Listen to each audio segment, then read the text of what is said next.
our whole hope out of this is that when you go away from here, that you know a little bit more about the city, definitely know more about the police department, know what we're trying to do as a police department and as a public safety unit, trying to make ourselves a little bit safer.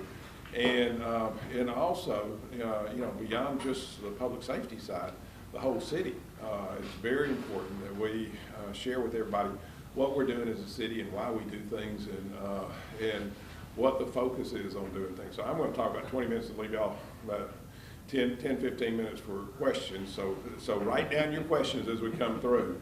If you're like Mrs. Battle, she says, I can't remember the questions, so I have to blurt them out. So you got pads in front of you, write them down, so we can go. Hey, Lisa, how are you? I'm good, how are you? Good. You know, I came into office about 10 years ago, and when we came in, we decided that we wanted to focus on the important things. It's very easy in a job like this to start running off after what I call rabbit holes. You can run off this way and that way and everything else, but there's certain things that are very important to you. And so you have to make sure that you have a strategy and a plan on what you're going to do and how you're going to really address the things that are very important to you. If y'all saw the budget that was rolled out last Thursday, and we just had a budget meeting Monday. Our budget had primarily two things that we added to it that were focuses for community for the next year. Number one, we added 10 police officers because we felt public safety was one of the most important things that you could do. Public safety, we've added, as we've come along each year, we've added a few officers. We can't add, you know, we don't ever have the resources to add 100 officers or 200 officers, and quite frankly, getting them trained and everything else would take us a while to do. So each year we add, last year I think we added 6 or 8 officers. This year we added 10 officers and two support personnel, so that's 12 people to our public safety. But we felt like that was an important thing. That's one of the things that we wanted to focus on in our, from what we did as a city. The second thing, guess what the second thing was that we added? A raise? No. I thought they said the Huntsville Utilities was getting a raise. The second thing we added was money for repaving. Generally, we spend $5 to $6 million a year on repaving. This next year, we're going to spend $12 million. Just because of calls we get from citizens, being out on the road, seeing the roads, having a meeting at Sherwood Park, and them saying, go down Old Madison Pike and see what you think, and you go down and say, wow, that thing is bumpy, but it still doesn't hit the guidelines of what we have to get something repaved. So we're going to be repaving a lot more roads this next year. Twice as many roads as we've been doing in the past, but it's just because of focus. It's focus in what we think that we need to do as a community to address the needs of what the citizens are. Every year your budget changes. Your budget is just really an outline and a guide as to how you're going to spend your money and how much you think you're going to bring in. But that budget is also where you put your plans and priorities and your strategies in to make sure that you can move forward. So 10 years ago, we came in with a strategy and a plan. Strategy number one was that we had to take care of our education system. If you remember 10 years ago, we had an education system that was disparate. Some schools in some areas and low-income areas were on the failing list. Some schools on the other end of town were the top 10 in the state of Alabama. And we felt like we needed to equalize that a little bit, because if we could keep those that were up there at the very top up there and then bring up those that were at the very bottom, then all of a sudden our whole school system takes off, and we will be one of the best school systems in the nation. And so we brought in a change agent, Casey Wardynski. Casey came in and he said, if you're looking just to be the best school in Alabama, you don't need me. If you want to be one of the best schools in America, I think I can take you there. Casey came in, he put in the digital education where we had every child, 3rd grade and up, had a laptop. You did a lot of digital work in the classroom, worked with teachers, got where they could get their homework in digitally and see where students were and make sure that they were making progress. We did testing so that we knew where students started off, we knew where they ended. And we had some accountability measures in there to make sure that you got a year's worth of advancement out of a year's worth of education. And that was a great thing, worked out very well. In the meantime, we started building schools, and we rebuilt, 7 or 8 schools. We started off with 52 schools when I first came in 10 years ago. Today we have 42 schools. Our oldest high school is Columbia High School, and that's something that when you start thinking about it, our oldest high school is 10 years old. That shows that this community values education, and that's very big. Our middle schools that have been rebuilt have our K through 8 schools, Morris Elementary, Whitesburg Elementary, and then we've addressed a lot of our elementary schools, and we've addressed our magnet schools. So we brought in a change agent, and then he came in, and there was a lot of change. And I always tell our people, I said, too much change happening too quick. And it did have a somewhat disrupting effect, but it also got us where we needed to go. And it started changing our system. And change agents usually last 5 years. Casey Wardinski lasted exactly 5 years. But to this day, I would tell him, thank you for your service, because he really did a great job in getting us put in this direction we needed to go in. Matt Aiken has now come into the school system, and Matt is a great, great superintendent. He came from Piedmont. He understands technology. He's learning about a bigger system, but he is really making a big, big difference. And I think Matt's going to be a great educator for us. And he's also showed that he has a little bit of stick-to-itness.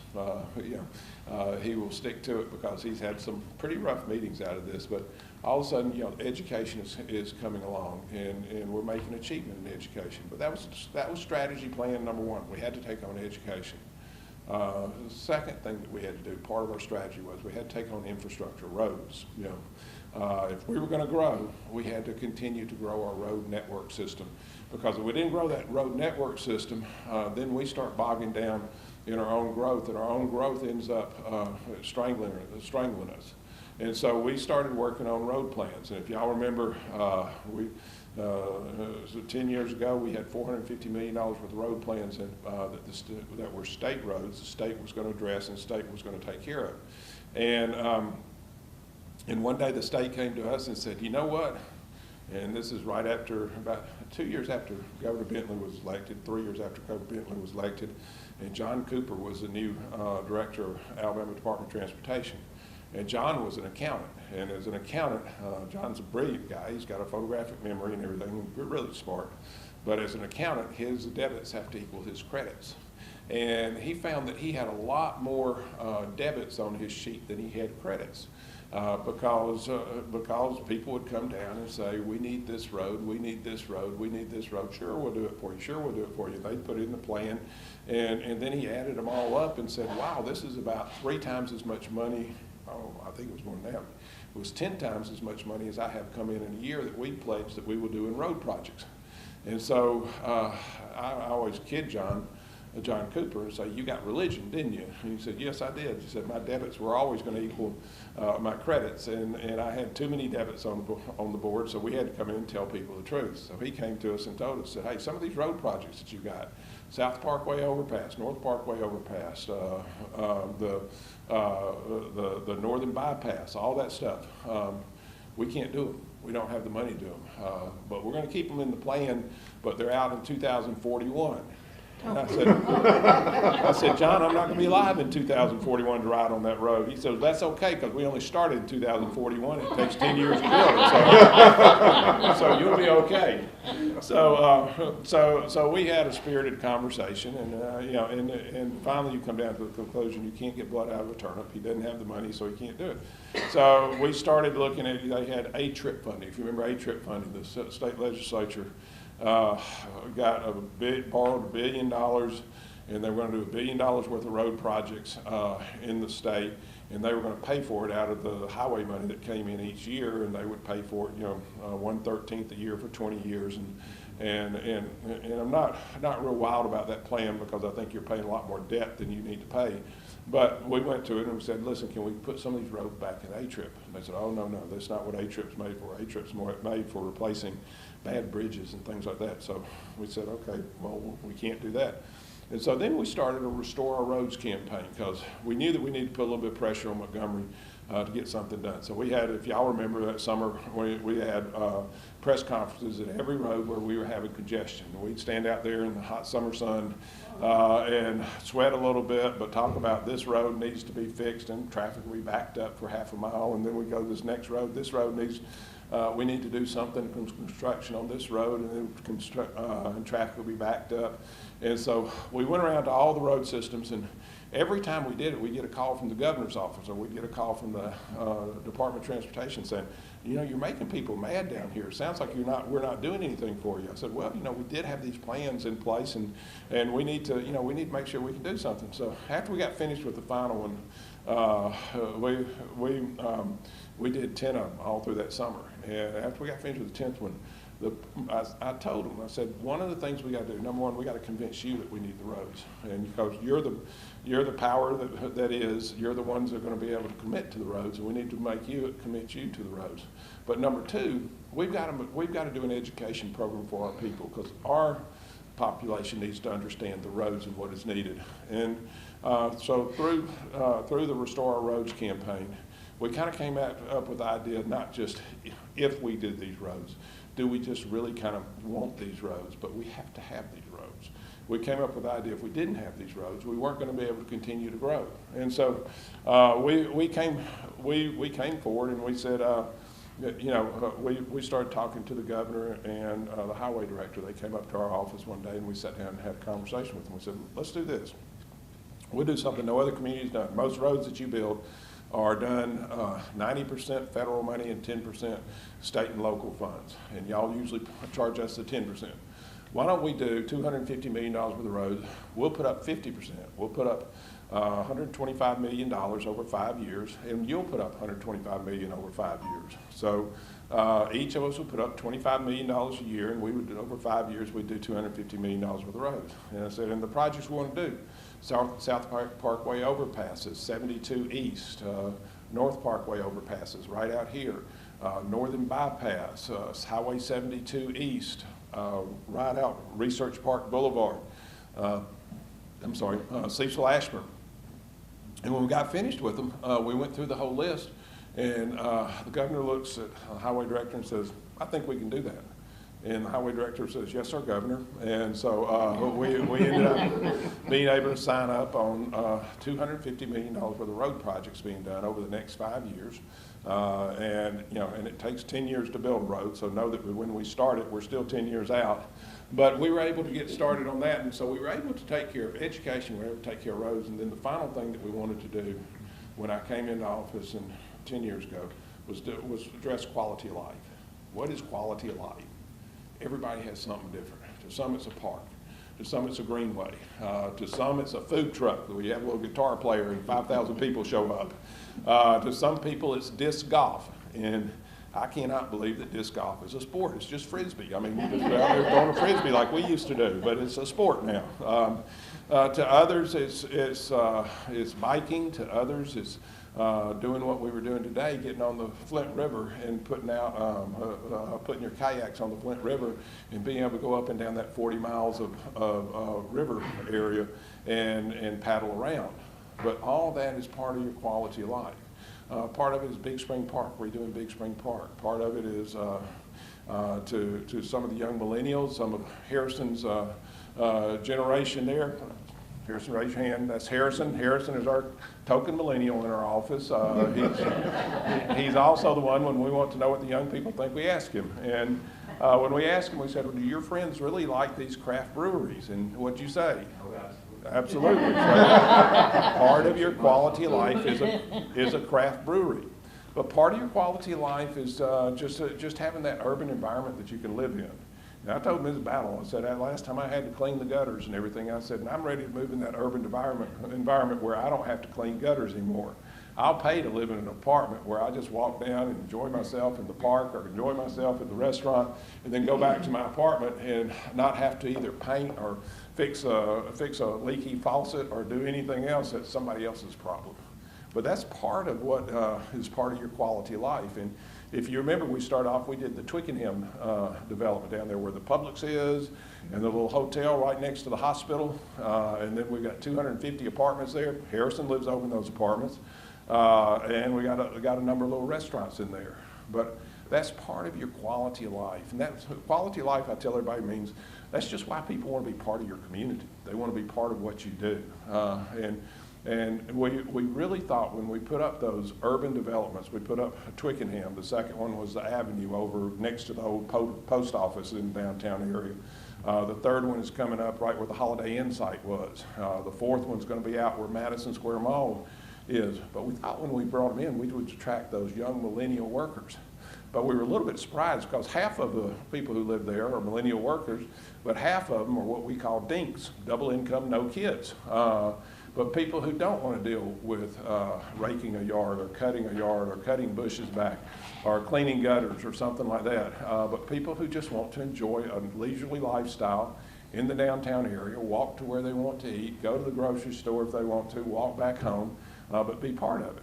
And that was part of what we started with the downtown area. Now, how many of y'all have been down to Feed the Ducks lately? Okay.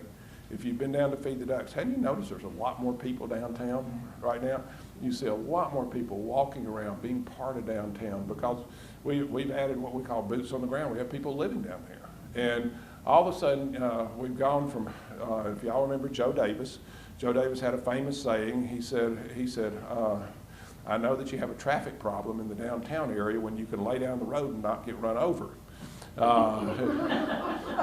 Today, we don't have a traffic problem in the downtown area because you can lay down on the road, and I guarantee you'll get run over because of the things that happen. But we've been fortunate in the city. We've been able to add roads. We've been able to add education, add quality of life. And out of that, what's been the end result?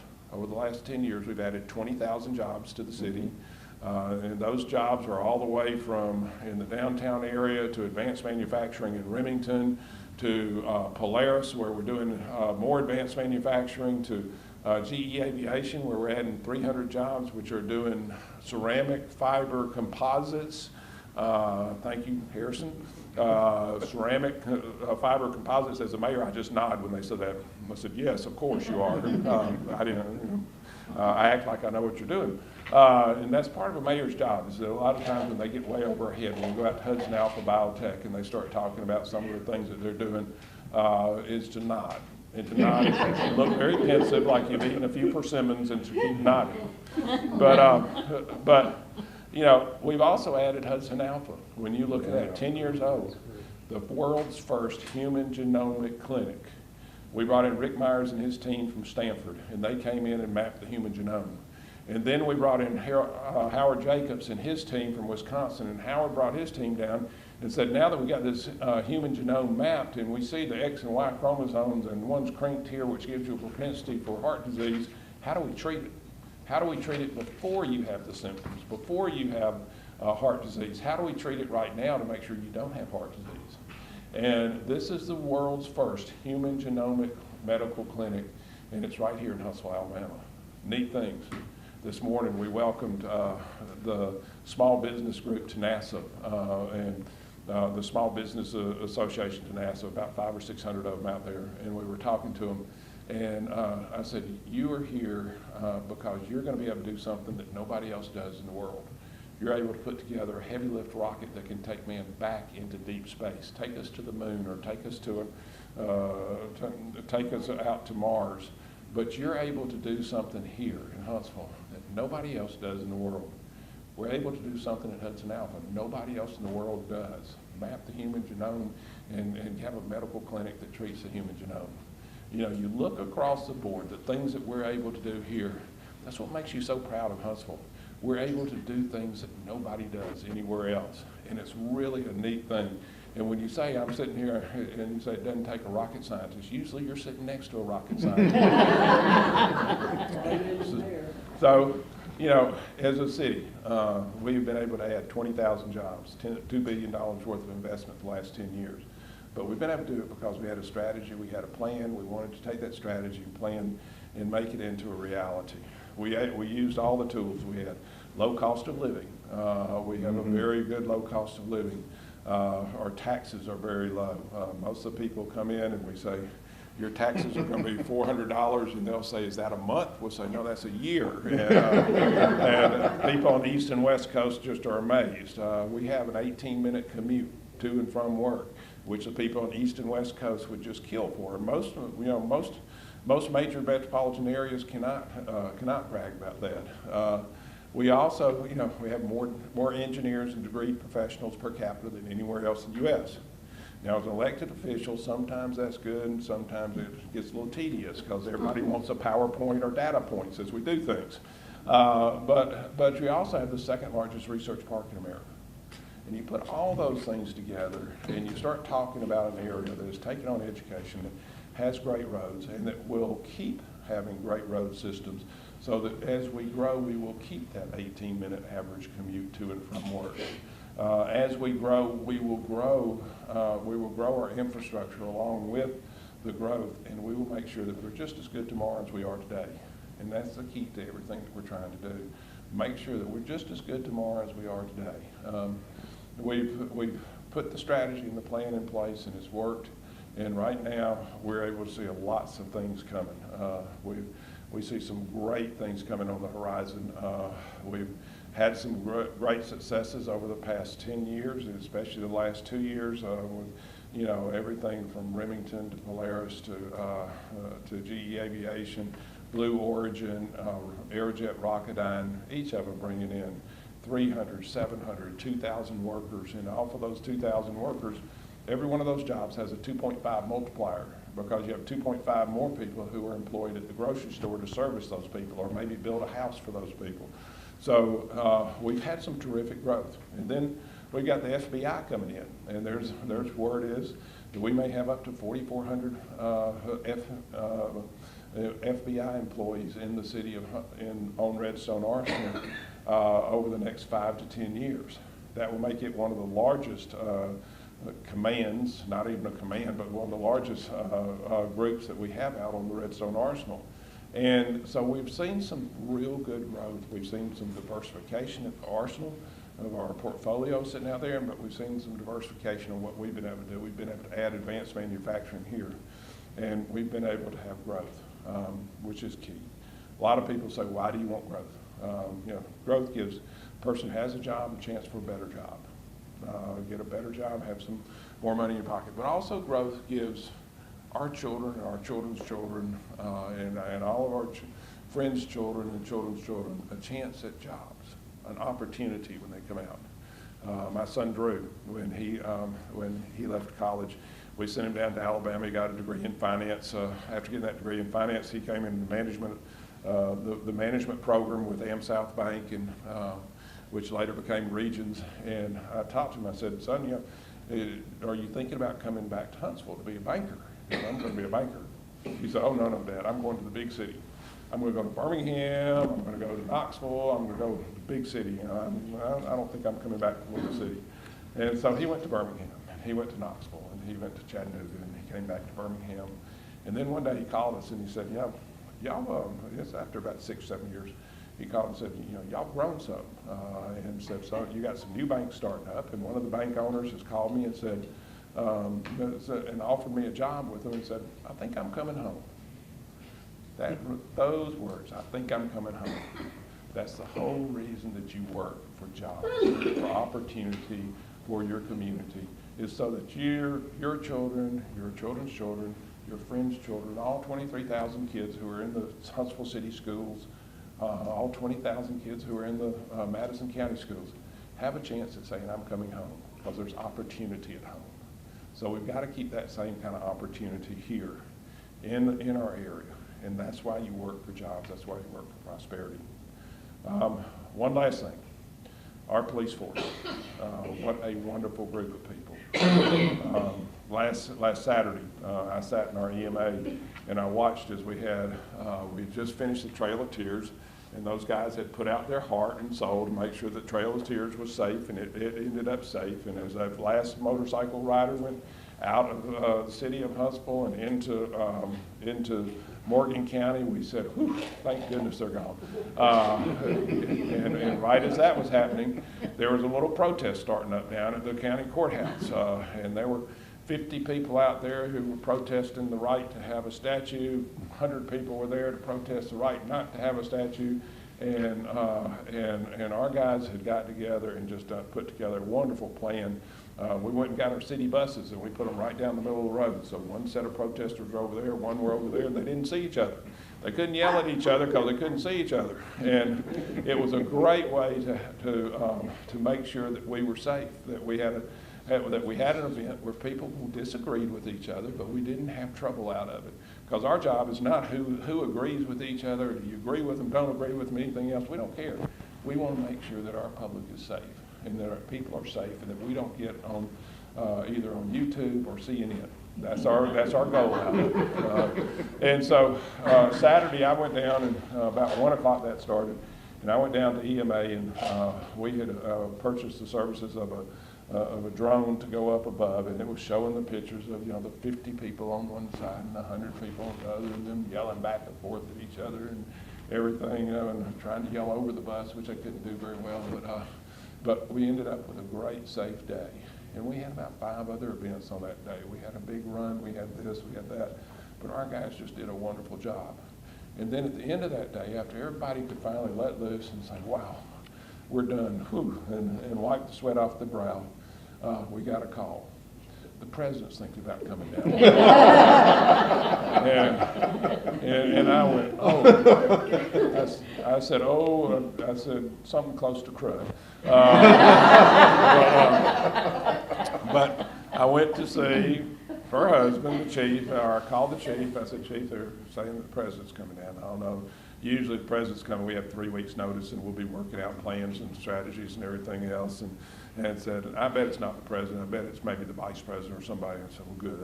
That makes me feel a little bit better.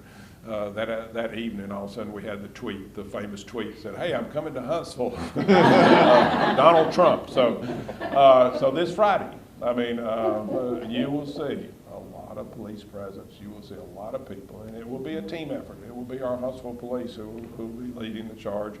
But you'll see Madison policemen, you'll see Madison County Sheriff's officers, you'll see state troopers in there. You'll see a lot of people. Secret Service will be all throughout. A lot of people out there working very hard to make sure that we're safe. And that is the primary goal. And these guys who sit here, they get out in the car every day and they drive up and down the streets, and people call them. And they don't call them to give them a birthday cake and say thank you for the great job you do. Every time they get a call, they go to a situation where somebody is not happy with what somebody else has done and something's happened. And they get the call, and it doesn't matter who's right, who's wrong at that time or anything else. They want to make sure that you're safe. And day after day after day, they do that. And and you look, you don't find our guys on the news. You don't find our guys as the ones who have done this, and this. We're not Ferguson, Missouri. Our guys are trained. Our guys are trained to a skill, a level that you don't find throughout the United States. And they're trained so well. They have body cams on them. So and you know what the body cams have done? They lowered the number of lawsuits because people see what really happened. All of a sudden, Mike Fees, whose his usual bills were about $200,000, $300,000 a year because he protected our police officers, and he was our lawyer who would make sure that would represent our police officers. His bills are down to about $60,000 a year. Mike's going to have to go get another job. but because of those body cams, all of a sudden we are sure that we are safe and that we're doing the right thing. And most of the time when somebody calls, and you'll be amazed at people who get picked up for DUI and say, I had $500 on me, I don't have a penny now, they took my money. And then they show them the tape, and after they get finished showing the tape of how they were acting, what they were doing, and what their condition was when they were picked up, they said, no problem, let me get out of here real quick. But those body cams have probably been the best thing in the world because they're a protection for our guys. The he said, she said, don't go on anymore. You see what actually happened. And when you see what actually happened, most of the time the person doing the complaining apologizes and walks away. So that has been a great thing. Chief McMurray also asked us to put in tasers. And I said, oh man, we put in tasers, everything's gonna get tased. Everything from my cat to a dog to everything else will get tased, and we'll be seeing it on news and everything else. And Chief McMurray had the greatest plan in the world. He said, listen, before anybody goes out there and uses a taser, they're gonna have to get tased themselves. And so Chief McMurray was the first one. They tased him. He went down to his knees. He fell down. They helped him back up, and he said, nobody's going to do this frivolously because they know what it feels like. So every one of our police officers went through and get tased. Now, the mayor did not get tased. He chose not to, because I will never wear a taser. But you know, what they have done, they have put together one of the finest law enforcement officers that you can have in the nation. And I truly think that we lead the nation. We have been accredited year after year after year because we make sure that we have the policies, procedures, and everything in place to do the right kind of thing to protect our public. Every time something like Ferguson, Missouri happens, or Baltimore, or what's the newest one that's coming out right now, St. Louis. Every time that happens, I have to remind people, because we always go to meetings, and people say, you know, why do police do this, why do police do that? And I said, listen, what you saw and what your experience may have happened somewhere, don't know. But what you see in St. Louis and what you see in Ferguson, Missouri is not what you see in Huntsville, Alabama, because that's not our police. Our police are some of the finest trained that you'll ever see, and they are trained at least 3 times as much as a Ferguson, Missouri policeman was. At least 3 times as what that St. Louis policeman was trained. And they know how to do it right. So we are very, very fortunate to be here and to have the people that we have sitting here, making sure we're safe day by day and making sure that our community is a safe place to live.